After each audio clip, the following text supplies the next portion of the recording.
I was just an ordinary biologist with a modest research station tucked into the heart of the Amazon rainforest when the aliens arrived. The days before their arrival were unremarkable, filled with the rhythmic hum of cicadas, the distant calls of macaws, and the occasional rustling of a jaguar moving stealthily through the underbrush. My work focused on cataloging insect species, a task both tedious and thrilling in its small discoveries. I had no idea that my tranquil corner of the world was about to become the epicenter of an interstellar revelation. When their ships appeared, it wasn't like the dramatic scenes from science fiction movies. There were no deafening roars or blinding lights, no crowds pointing at the sky. Instead, they shimmered into existence above the jungle canopy, their sleek forms almost blending with the vibrant greens of the forest. At first, I thought the heat and isolation were playing tricks on me. I'd spent so many nights staring at the stars, wondering about other worlds, that perhaps my mind had conjured this. But the ships were real, and they descended with eerie precision. The first Zellerian I saw emerged from a disc-like craft that settled noiselessly in a nearby clearing. It stood about 7 feet tall, with skin like polished slate and eyes that glimmered like liquid obsidian. Its body was encased in a shell-like exoskeleton that shifted subtly with its movements, reflecting the ambient light in soft, hypnotic patterns. When it spoke, its voice didn't come from its mouth, but from a sleek device it carried, the words translated into crisp, formal English. "We are Zellorian zoologists, cataloging the life forms of this region," it said. Its tone was matter-of-fact, but there was an undertone of fascination that I couldn't ignore. My first reaction was a mix of awe and fear. Aliens, real, sentient beings from another world, were standing in front of me, and they were scientists, like me. But why here? Why now? "Cataloging?" I managed to stammer, my mind racing to process what I was seeing. "For academic purposes," it replied. Its eyes, if they could be called eyes, seemed to flicker with a light that hinted at something more. Curiosity? Amusement? Or perhaps something I couldn't even comprehend. Within moments, the clearing buzzed with activity. Small, insect-like drones zipped out of the ship, their metallic wings catching the sunlight as they darted through the trees. They moved with an efficiency that was both mesmerizing and unnerving, scanning everything in their path. Ants marching in lines, a jaguar prowling through the underbrush. All were scrutinized and cataloged. Anti-bottles were not nearly exact as Lair would prefer them to be. What butterflies needed was a problem all others found appealing. I tried to explain the biodiversity of the rainforest, stumbling over my words as I described the interconnected web of life here. But they didn't seem interested in my explanations. Instead, they focused on what they saw as the raw power of these creatures. Their predatory instincts, their defensive mechanisms, their ability to adapt and survive in a harsh environment. By the end of the day, they had a term for what they found here: living weapons. The phrase sent a chill down my spine. To me, these were animals, beautiful, intricate parts of a fragile ecosystem. To the Zellorians, they were something else entirely. I tried to protest, to argue that they were misinterpreting what they saw, but my words seemed to fall on deaf ears. "Your planet's creatures are uniquely optimized for survival," one of them explained. "Such optimization in biological systems is rare, and in many cases intentional. These aren't ordinary life forms. They are specialized living weapons." I could only gape at the alien as it delivered this statement with the calm assurance of a seasoned scientist. Their perspective was so alien, so detached from the understanding of Earth's natural beauty that it left me at a loss. That night, as the Zolorians continued their work, I sat in my makeshift lab, staring out into the jungle. The forest was alive with its usual symphony of sounds, howls, chirps, rustles, but it felt different now. For the first time, I saw it through their eyes, a battlefield of hunters and hunted, each armed with its own set of evolutionary tools. The thought was as thrilling as it was terrifying. The Zolorians had come to study life on Earth, but their conclusions would ripple far beyond the confines of this rainforest. And I couldn't shake the feeling that their presence here was only the beginning of something far greater and far more dangerous than any of us could imagine. The Zolorians were relentless in their pursuit of understanding the creatures that called the rainforest home. Each day brought a new series of encounters, each one more baffling to them and to me than the last. It started with the harpy eagle, a majestic predator I had long admired for its power and grace. The Zolorians were fixated on it. Their drones followed the bird tirelessly, capturing every detail as it perched high in the canopy, scanning the jungle floor with sharp, unblinking eyes. When the eagle finally spotted its prey, a sloth moving sluggishly along a branch, it descended in a blur of motion, its talons slicing through the air with precision that seemed almost mechanical. This avian possesses unparalleled targeting capabilities, one of the Zolorians declared, its voice crackling through the translator. The efficiency with which it neutralizes threats is remarkable. I stared at them, baffled. Neutralizes threats? That's just hunting. It's a natural behavior, not some calculated act of aggression. The Zolorian turned to me, its multifaceted eyes shimmering. Hunting is aggression. It is a demonstration of precision, power, and lethal intent. Your planet's creatures are biologically optimized for combat. Good for you, I said as I put down the book. I wanted to argue, to explain the difference between survival and violence, but their interpretation was rooted in a perspective I couldn't fully grasp. They weren't wrong exactly. The harpy eagle was an apex predator, a creature honed by millions of years of evolution to thrive in its environment. But calling it a living weapon felt like a gross oversimplification, a reduction of its beauty and complexity into something cold and utilitarian. The harpy eagle was just the beginning. Over the next few days, the Zolorians turned their attention to a range of creatures, each encounter reinforcing their strange conclusions. They were fascinated by the jaguar's ambush tactics, the way it could vanish into the shadows and reappear with deadly precision. They marveled at the electric eel's ability to generate shocks strong enough to stun or kill, referring to it as biological energy projection. Even the tiny bullet ants caught their attention. The Zolorians watched with clinical interest as a colony responded to a disturbance, their stings delivering one of the most excruciating pains known to humanity.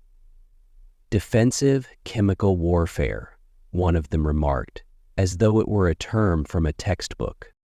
I tried to interject, to point out the intricacies of the ecosystems these creatures inhabited. The jaguar wasn't just a predator, it played a crucial role in maintaining the balance of its environment. The bullet ants weren't aggressors, they were defending their colony. But the Zolorians weren't interested in balance or interconnectedness. They saw only the raw mechanics of survival, the claws, the fangs, the toxins, and interpreted them through a lens of conflict and weaponry. One evening, as the Zolorians analyzed footage of a caiman ambushing an unsuspecting capybara, I felt compelled to speak up again. You're misunderstanding what you're seeing. These animals aren't aggressive for the sake of aggression. They're not fighting a war. They're just trying to survive. The Zilorian I addressed tilted its head, its mandibles clicking softly. "Survival and war are two sides of the same coin," it said, its tone as clinical as ever. "The distinction is a matter of perspective." That response stayed with me long after the day's observations had ended. As I lay in my hammock that night, listening to the distant calls of howler monkeys, I couldn't shake the unease that had settled over me. The Zilorians weren't wrong in recognizing the strength and adaptability of Earth's creatures, but their interpretation felt ominous, as though they were framing the natural world in terms of conflict and utility rather than wonder and interdependence. In their eyes, the jungle wasn't a thriving ecosystem. It was a battlefield. Every creature was a soldier, every adaptation a weapon. It was a perspective that left me questioning not only the Zilorians' intentions, but also our own role in this intricate web of life. If they saw Earth's animals as living weapons, what did that make us? Things took a more unsettling turn when the Zilorians began focusing on humans. It started innocuously enough, with them asking questions about human biology and observing me as I went about my daily routines in the rainforest. At first, their interest seemed similar to how they had studied the jaguar or the harpy eagle, clinical and detached. But as their inquiries deepened, I began to sense a shift in their focus. Their drones started trailing me more closely, recording every movement. When I prepared meals, when I navigated the dense jungle, even when I sat quietly jotting notes in my field journal, they watched. One day, while I was using a machete to clear a path through the underbrush, one of the Zilorians stepped closer, its insectoid eyes reflecting the sunlight. "This tool," it said, pointing to the machete, "is this an extension of your natural weaponry?" I almost laughed at the absurdity of the question. "It's not a weapon," I replied. "It's a tool for cutting vegetation. And yet," it countered, "it is capable of severing life forms with ease. Its design is efficient for combat." I paused, unsure how to respond. To the Zilorians, everything seemed to revolve around conflict and efficiency. Even something as mundane as a machete was interpreted as a weapon. Their fascination grew when they reviewed footage of human activities from across the planet, downloaded from satellites they had covertly accessed. They studied military training exercises, police forces in action, and even civilians engaging in sports like boxing and martial arts. "You are the apex of apex predators," one of them declared after analyzing a video of soldiers training in urban warfare. Its voice carried a tone I couldn't quite place. Admiration, perhaps, or maybe fear. "It's not like that," I tried to explain. "We're not just about fighting. Humans are capable of so much more. We create art, we solve problems, we explore the unknown. But your capacity for destruction is unparalleled," it replied, its gaze unblinking. "You have weaponized not only your physical forms, but also your intellect. Your ability to innovate and cooperate makes you the most formidable life form we have ever encountered." I wanted to argue, to plead humanity's case as something more than a species defined by violence. But the Zilorians were relentless. They delved into our history, pulling up records of wars, revolutions, and conquests.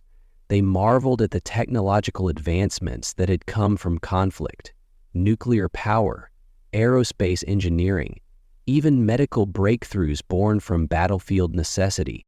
"Your Historia is a chronicle of warfare," one of them stated. "And yet, you thrive. You advance. Your species has perfected the art of survival through conflict." Dr. Gilmore got out the parasols they gave the injured and nodded supportively. I tried to steer the conversation toward the positive aspects of humanity, our capacity for compassion, our achievements in science and exploration, but the Zolarians seemed uninterested. They were fixated on what they saw as our defining trait, the ability to adapt and dominate through sheer force of will. One particularly unsettling moment came when they began comparing humans to Earth's predators. "Did your species design the wildlife here to reflect your own nature?" one of them asked, its voice tinged with genuine curiosity. "Design?" I repeated, taken aback. "No, we didn't design them. Nature is. It's chaotic, self-organizing. We didn't create it. We're just part of it." The Zolarian tilted its head, its mandibles clicking softly. "And yet, the parallels are undeniable. Your species and the creatures of this world share a singular focus on survival through dominance and adaptability. It is almost as though one inspired the other." That night, as I sat by the small fire outside my station, their words echoed in my mind. To them, we were not just a species coexisting with nature. We were the culmination of its most aggressive tendencies. They saw in us a reflection of the very predators and prey they had been studying, but amplified and perfected. I stared into the flickering flames, grappling with a growing unease.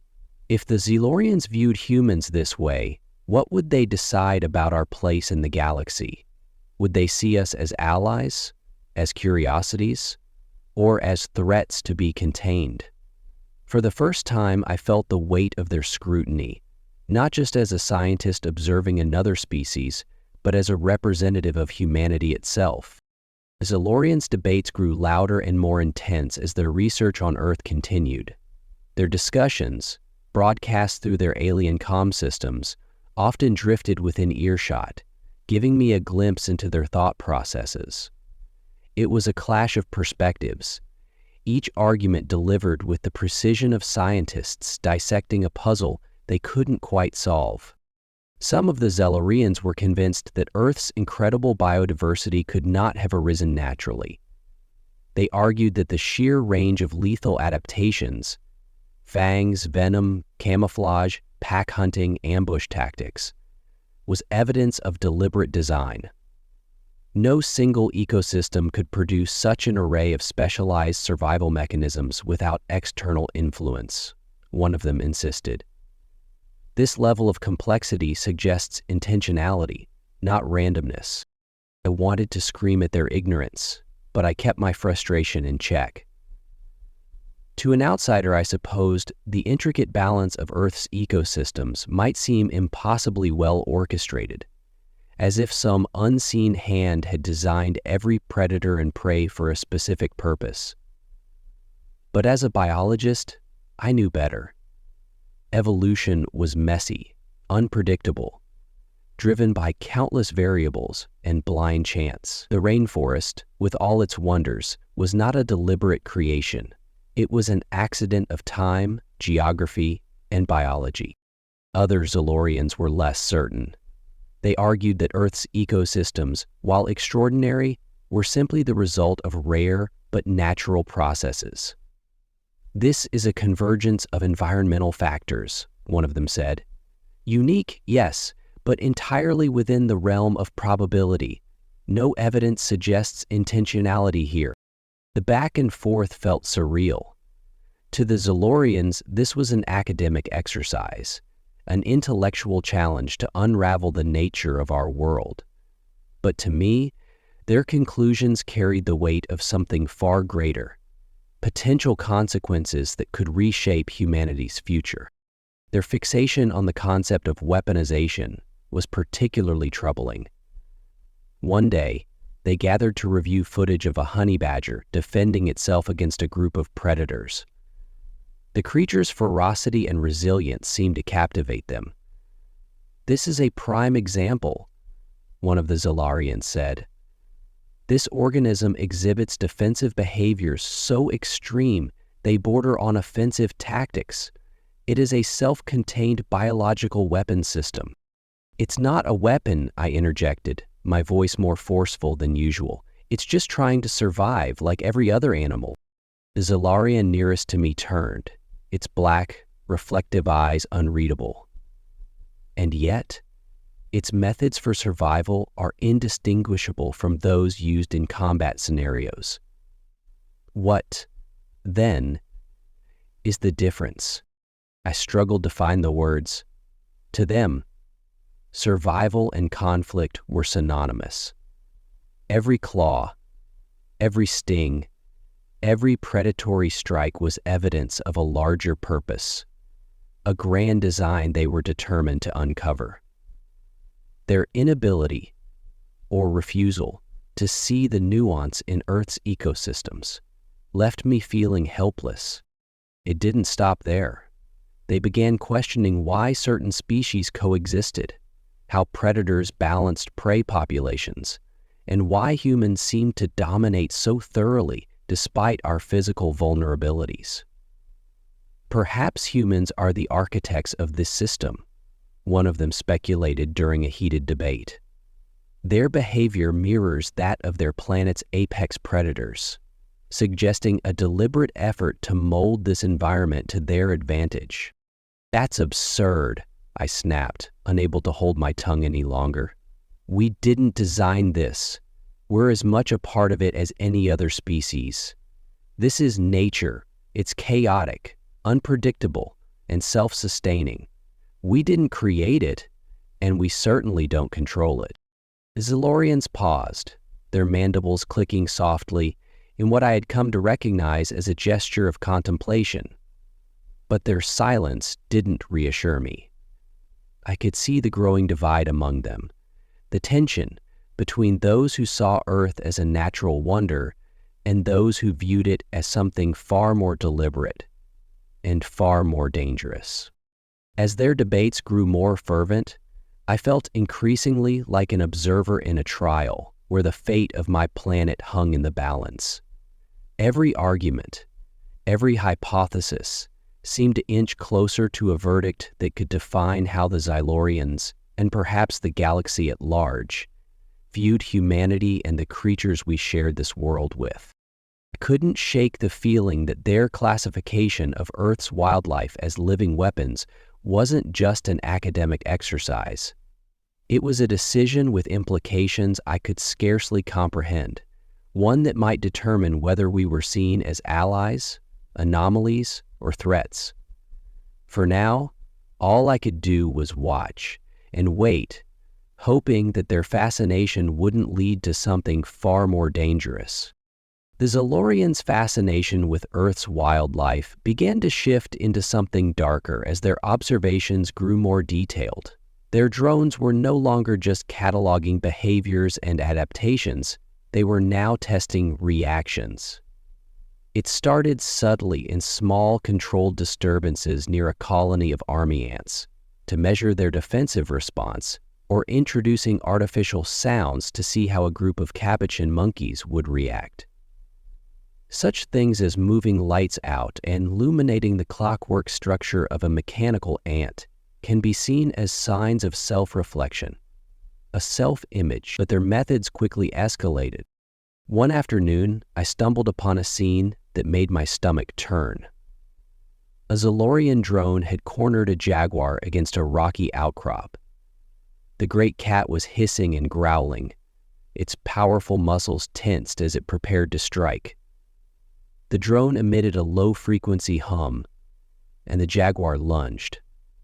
In a flash, the drone zipped to the side, narrowly avoiding the swipe of its claws.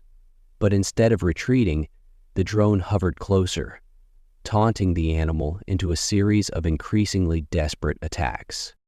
"What are you doing?" I shouted, storming toward the Zalorian overseeing the experiment. "That's not observation. It's cruelty."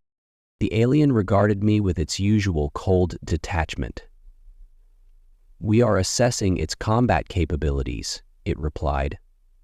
"This behavior is consistent with predator-prey interactions, merely accelerated for efficiency." "Accelerated?" My voice cracked with anger. "You're provoking it, pushing it to its limits for your own curiosity. That's not science, It's torture.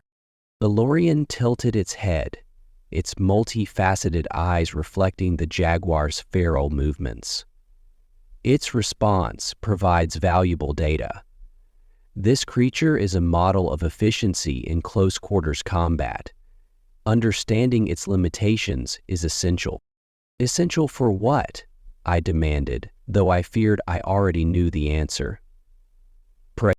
The Zalorian didn't respond, its attention returning to the jaguar. I stood there, seething, as the animal finally broke away from the drone's torment, vanishing into the dense underbrush. The encounter left me shaken.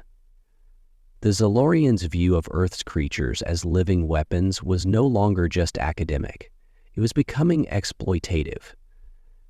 They weren't merely studying. They were testing, analyzing, and, I suspected, cataloging for a purpose that went beyond research. The experiments extended to other animals. They observed how poison dart frogs responded to simulated threats, how a colony of leafcutter ants reorganized after their drones disrupted the workers, and how an anaconda reacted to confinement. Each test was more invasive than the last, and each one filled me with a growing sense of dread. What disturbed me most was their growing interest in humans. They began asking more pointed questions about our physiology, our resilience, and our capacity for aggression. One day, they requested a demonstration of human combat techniques, as they called it. "I'm not some specimen for you to poke and prod," I snapped, "and I'm certainly not going to fight for your amusement," I said politely. The Solarian didn't press the issue, but I could tell they were disappointed. Instead, they turned to the recordings of human history, wars, martial arts competitions, even street fights, and dissected them with an unnerving level of detail. They seemed particularly fascinated by humanity's ability to strategize, to form alliances, and to adapt to an enemy's tactics. "You are unique," one of them remarked. "Most species rely solely on instinct. Your kind combines instinct with intellect, creating a level of unpredictability that is unparalleled." "Unpredictability isn't a weapon," I countered. "It's a survival trait, just like anything else." The Zalarian considered this, its mandibles clicking thoughtfully. "Survival is the ultimate goal of all weaponry," it said. "Every adaptation, every behavior, is a tool for ensuring the continuation of one's existence." Their perspective was chilling. To them, Earth wasn't a vibrant, interconnected ecosystem. It was a treasure trove of biological blueprints for combat and survival. And humanity, with its ingenuity and resilience, was the pinnacle of this evolutionary arms race. As the days passed, my unease deepened. I began to notice patterns in their behavior, subtle signs that their interest in Earth wasn't purely academic. They spoke more frequently about applications and optimization. Their drones began collecting biological samples, not just from plants and animals, but from the soil and water as well. I tried to confront them, to demand answers, but their responses were always vague and evasive. The rainforest, once a sanctuary of life and wonder, now felt like a battleground under their gaze. The Zalorians saw weapons where I saw beauty, conflict where I saw harmony. And as their experiments grew bolder, I couldn't shake the feeling that they were preparing for something far beyond mere observation. The tension in the air became almost unbearable as the Zalorians' actions became more overtly calculated. Their drones, once subtle and unobtrusive, now swarmed the rainforest like a plague. They descended on every corner of the ecosystem, extracting data, capturing specimens, and deploying strange devices that hummed with energy I couldn't identify. The forest, vibrant and chaotic in its natural state, began to feel disturbingly orderly under their influence, as if it were being dissected, piece by piece. My attempts to engage them grew increasingly futile. "You're disrupting everything," I shouted one day as I watched a flock of scarlet macaws scatter from the cacophony of a Zalorian drone's sonic emissions. "This isn't science. You're ruining what you came to study." The Zalorian I confronted turned toward me, its reflective eyes betraying no emotion. "Capabilities?" I asked, my voice rising. "You keep talking about efficiency and capabilities, but for what? What exactly are you trying to achieve here?" It hesitated for a moment, the first crack in its otherwise impenetrable demeanor. "Understanding leads to application," it said finally. "Application ensures preparedness." Preparedness. The word struck me like a physical blow. They weren't just here to catalog Earth's wonders. They were preparing for something. But what? And why did it require reducing the rainforest to a living laboratory of biological warfare? That night, as I sat by the dying embers of my campfire, I replayed the Zalorian's words in my mind. Application ensures preparedness. Were they preparing themselves, or preparing to use us? The thought sent a chill down my spine. The next morning brought new horrors. I woke to the sound of trees crashing to the ground, their centuries-old roots torn from the soil by the Zalarians' machines. I rushed to the site, my heart pounding, and found a team of the aliens overseeing the excavation of a massive pit. Inside, their drones were corralling animals, everything from capybaras to jaguars, into containment fields that shimmered with blue light. "What are you doing?" I demanded, my voice trembling with equal parts anger and fear. One of the Zalorians turned to me. "We are isolating specimens for further analysis. This controlled environment will provide more reliable data." "You're tearing apart the forest," I shouted. "These creatures aren't just specimens, they're part of an ecosystem. You're destroying the very balance you claim to study." "Balance is irrelevant," it replied coolly. "What matters is the potential of each organism to contribute to our understanding of conflict adaptation." Conflict adaptation. The phrase confirmed my worst fears. They weren't just fascinated by Earth's wildlife. They were trying to weaponize it, to extract the most lethal traits and understand how they could be replicated or used. I tried to stop them.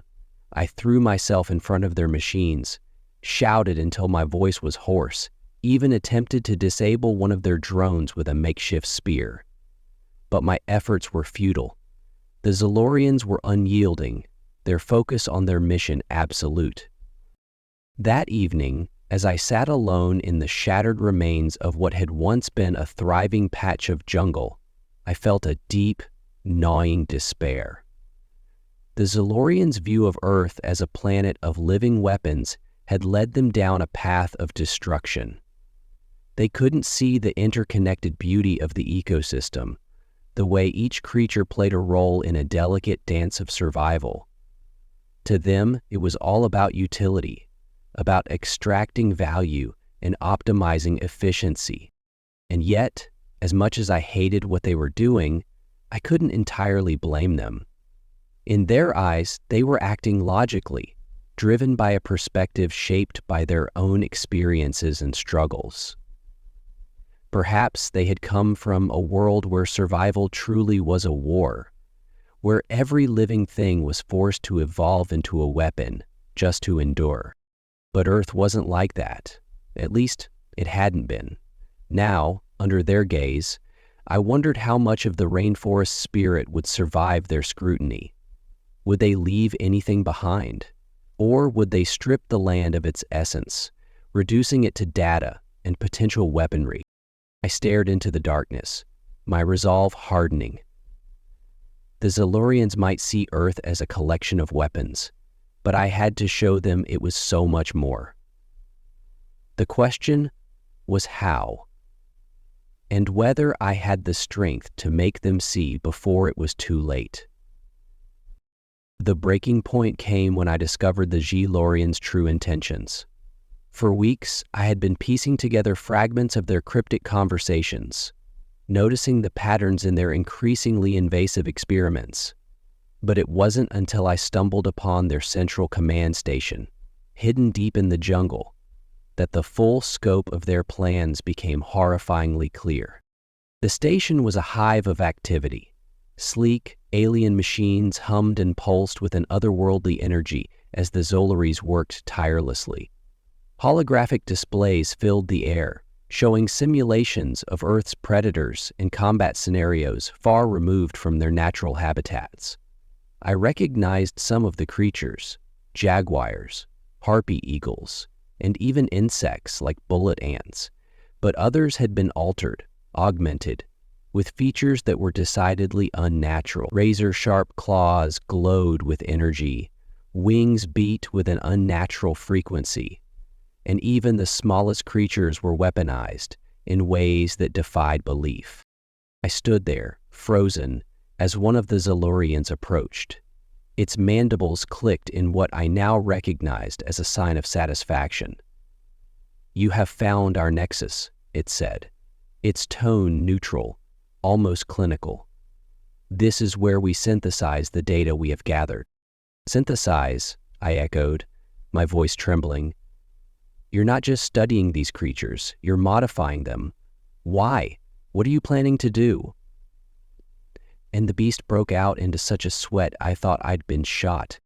The Zalorine tilted its head, its multifaceted eyes unreadable. "Your planet's organisms possess unique traits that are invaluable. We are enhancing them to serve as prototypes for conflict scenarios." "You mean weapons," I said, my voice rising. "You're turning Earth's wildlife into tools for war."